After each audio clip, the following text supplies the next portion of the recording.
എല്ലാവർക്കും ക്രിസ്തുയേശുവിന്റെ നാമത്തിൽ എൻ്റെ സ്നേഹവന്ദനം.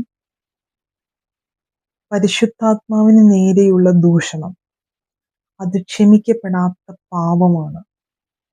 മത്തായിയുടെ സുവിശേഷം 12-ാം അധ്യായം 31-32 വാക്യങ്ങൾ. അതുകൊണ്ട് ഞാൻ നിങ്ങളോട് പറയുന്നത്, സകല പാപവും ദൂഷണവും മനുഷ്യരോട് ക്ഷമിക്കും, ആത്മാവിന് നേരെയുള്ള ദൂഷണമോ ക്ഷമിക്കയില്ല. ആരെങ്കിലും മനുഷ്യപുത്രന് നേരെ ഒരു വാക്ക് പറഞ്ഞാൽ അത് അവനോട് ക്ഷമിക്കും. പരിശുദ്ധാത്മാവിന് നേരെ പറഞ്ഞാലോ ഈ ലോകത്തിലും വരുവാനുള്ളതിനും അവനോട് ക്ഷമിക്കുകയില്ല. പരിശുദ്ധാത്മാവ് പറഞ്ഞു എന്ന് പറയുന്ന വാക്കുകൾ, പ്രവചനങ്ങൾ, ശുശ്രൂഷകൾ, അത്ഭുതങ്ങൾ ഇവയെല്ലാം പരിശുദ്ധാത്മാവിനാൽ ചെയ്യപ്പെടുന്നു എന്ന വ്യാജേന സ്വന്തം നാമം ഉയർത്തുന്ന വ്യക്തികളോടായിട്ട് ദൈവത്തിന്റെ വചനം പറയുന്നു, അത് ക്ഷമിക്കപ്പെടാത്ത പാപമാണ്. പരിശുദ്ധാത്മാവ് ആരാണ് എന്നുള്ളത് ഞാൻ ചുരുക്കമായിട്ടൊന്ന് പറയട്ടെ. അതിനു മുൻപായിട്ട് പരിശുദ്ധാത്മാവ് ആരല്ല എന്ന് ഞാൻ പറയാം.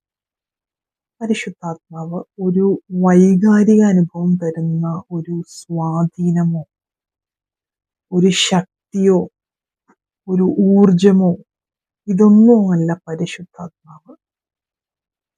പരിശുദ്ധാത്മാവ് ഒരു വ്യക്തിയാണ്.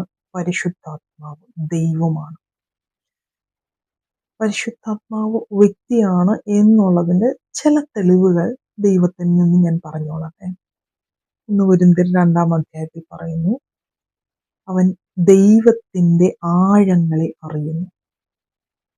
ഒരു വ്യക്തിയെ അറിയുന്നത് പോലെ ആഴങ്ങൾ അറിയുന്നു എന്നാണ് പരിശുദ്ധാത്മാവിനെ കുറിച്ച് പറയുന്നത്. വ്യക്തിയാണ് എന്നുള്ളതിന്റെ മറ്റൊരു തെളിവാണ് ദൈവികമായ തിരഞ്ഞെടുപ്പുകൾ നടത്തുന്നു. 1 കൊരിന്ത്യർ 12:11 ആത്മീയ ദാനങ്ങൾ ആർക്കൊക്കെ എന്ത് നൽകണമെന്ന് പരിശുദ്ധാത്മാവ് തീരുമാനിക്കുന്നു. പരിശുദ്ധാത്മാവ് വ്യക്തിയാണ് എന്നുള്ള മറ്റൊരു തെളിവാണ് പരിശുദ്ധാത്മാവ് എപ്പോഴും സത്യം സംസാരിക്കുന്നു. റോമർ 8:26 പറയുന്നു, ഔവണ്ണം തന്നെ ആത്മാവ് നമ്മുടെ ബലഹീനതയ്ക്ക് തുണ നിൽക്കുന്നു. വീണ്ടും പോലെ പ്രാർത്ഥിക്കേണ്ടത് എന്തെന്ന് നാം അറിയുന്നില്ലല്ലോ. ആത്മാവ് തന്നെ ഉച്ചരിച്ചുകൂടാത്ത ഞരക്കങ്ങളാൽ നമുക്ക് വേണ്ടി പക്ഷവാദം ചെയ്യുന്നു. പരിശുദ്ധാത്മാവ് വ്യക്തിയാണ് എന്നുള്ളതിന്റെ അടുത്ത തെളിവാണ് പരിശുദ്ധാത്മാവ് അഭിഷേകം നൽകുന്നു.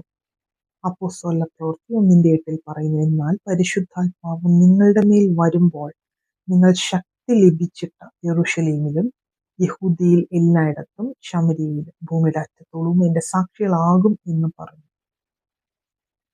പരിശുദ്ധാത്മാവ് നമ്മളെ നയിക്കുന്നു, നമ്മളെ ഗൈഡ് ചെയ്യുന്നു. യോഹന്നാൻ 16:13 പറയുന്നുണ്ട്, സത്യത്തിന്റെ ആത്മാവ് വരുമ്പോഴോ അവൻ നിങ്ങളെ സകല സത്യത്തിലും വഴി നടത്തും. അവൻ സ്വയമായി സംസാരിക്കാതെ താൻ കേൾക്കുന്നത് സംസാരിക്കുകയും വരുവാനുള്ളത് നിങ്ങൾക്ക് അറിയിച്ചു തരികയും ചെയ്യും. റോമർ 8:14 പറയുന്നു, ദൈവാത്മാവ് നടത്തുന്നവർ ഏവരും ദൈവത്തിന്റെ മക്കൾ ആകുന്നു. അപ്പോൾ ദൈവാത്മാവിനാൽ നടത്തപ്പെടുക, സകല സത്യത്തിലും വഴി നടത്തുക, പരിശുദ്ധാത്മാവ് ഗൈഡ് ചെയ്യുന്ന ഒരു വ്യക്തിയാണ്. പരിശുദ്ധാത്മാവ് ആജ്ഞാപിക്കുന്നു അല്ലെങ്കിൽ ഓർഡർ നൽകുന്നു. അപ്പോസ്തല പ്രവൃത്തി 16:6-7 അവർ ആസിയയിൽ വചനം പ്രസംഗിക്കരുതെന്ന് പരിശുദ്ധാത്മാവ് വിലക്കുകയായി ഫ്രുഗ്യയിലും ഗലാത്യ ദേശത്തിലും കൂടി സഞ്ചരിച്ചു. മൂസിയയിലെത്തി ബിഥുന്യയ്ക്ക് പോകുവാൻ ശ്രമിച്ചു. യേശുവിന്റെ ആത്മാവോ അവരെ സമ്മതിച്ചില്ല. വീണ്ടും പരിശുദ്ധാത്മാവ് നമ്മോടൊപ്പം കൂട്ടായ്മ നടത്തുന്നു, ഒരു ഫെലോഷിപ്പ് നടത്തുന്ന ഒരു വ്യക്തിയാണ് പരിശുദ്ധാത്മാവ്. 2 കൊരിന്ത്യർ 13:14 കർത്താവായ ക്രിസ്തുവിന്റെ കൃപയും ദൈവത്തിന്റെ സ്നേഹവും പരിശുദ്ധാത്മാവിന്റെ കൂട്ടായ്മയും നിങ്ങളോടെല്ലാവരോടും കൂടി ഇരിക്കുമാറാകട്ടെ. പരിശുദ്ധാത്മാവ് കൂട്ടായ്മ നൽകുന്നു എന്ന് കാണുന്നു. പരിശുദ്ധാത്മാവ് വ്യക്തിയായതുകൊണ്ട് താൻ ദുഃഖിക്കപ്പെടാം. ഗലാത്യർ 4:30 ദൈവത്തിന്റെ പരിശുദ്ധാത്മാവിനെ ദുഃഖിപ്പിക്കരുത്, അവനാലല്ലോ നിങ്ങൾ വീണ്ടെടുപ്പ് നാളിനായി മുദ്രയിട്ടിരിക്കുന്നത്. വീണ്ടും പരിശുദ്ധാത്മാവ് വ്യക്തിയാണ് എന്നുള്ളതിന്റെ തെളിവുകളാണ് ഞാൻ പറഞ്ഞത്. എന്നാൽ പരിശുദ്ധാത്മാവ് ദൈവമാണ്. തൃത്വത്തിൽ മൂന്നാമനാണ് പരിശുദ്ധാത്മാവ്. പിതാവിനും പുത്രനും തുല്യനായിട്ടുള്ള സ്ഥാനം വഹിക്കുന്നതാണ് പരിശുദ്ധാത്മാവ്. പരിശുദ്ധാത്മാവ് ദൈവത്തിന്റെ സകല ഗുണങ്ങളും ആട്രിബ്യൂട്ട്സും ഗുണവിശേഷങ്ങളും പരിശുദ്ധാത്മാവിലും കാണപ്പെടുന്നു. ദൈവത്തിന്റെ ഗുണങ്ങളിൽ ഒന്നാണ് ദൈവം നിത്യനാണ് എന്നുള്ളത്. പരിശുദ്ധാത്മാവിനെയും നിത്യാത്മാവായിട്ട് ദൈവത്തിന്റെ വചനം പറയുന്നു.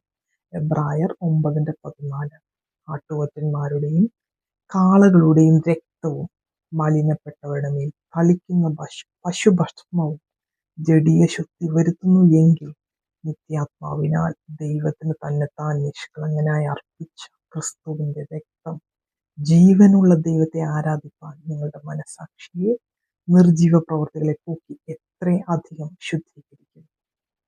ദൈവത്തിന്റെ മറ്റൊരു ഗുണവിശേഷതയാണ് ദൈവം സർവശക്തനാണ് എന്നുള്ളത്.